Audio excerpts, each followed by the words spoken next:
Welcome back to another new blog. So আজকে এখন করছি আমরা হচ্ছে চা। আমরা দাদু তো জ্বর, সেই জন্য বললো এখন একটু চা খাবে। এখন বাজবে হচ্ছে 5টার মতো। সো আমি আর দিদি দুজন মিলে এখন করছি চা। দেখো খুব অল্প পরিমাণে চাটা করছে, তো আমরা খাবো না, জলের মধ্যেই দিয়ে দিচ্ছি। নদীর আমি করি, খাই না, আমিও করি, বাট সেটা তো দেখানো হয়নি। আমিও করি, চাটা দিয়ে দিলাম।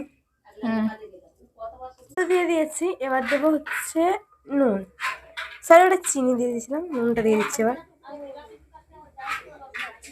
আদাটা দিয়ে দিলাম, দিয়ে দিয়েছি। এখন কিন্তু হচ্ছে চলে এসছে। কিছুক্ষণ আগে একটা আমের একটা ভিডিও চলছে, কি গানটা ছিল বেশ, গানটা কাছে নাই, দুর্গাপূজা আমার কাছে, দুর্গাপূজা আমার কাছে স্বাধীনতা দিন, এই গানটা একটা ভিডিও চলেছি। তো সে খুব ভালো রেসপন্স দিয়েছে, তো থ্যাংক ইউ রেসপন্স দেওয়ার জন্য। এটা হচ্ছে সেকেন্ড ভিডিও, এই ভিডিওটা তোমাদেরকে ভীষণ ভালো লেগেছে। So thank you so much. এখন দারুণ সেন্ট হচ্ছে, খাচ্ছি কেমন হ্যালো। দেখো অন্য কোনো ভিডিও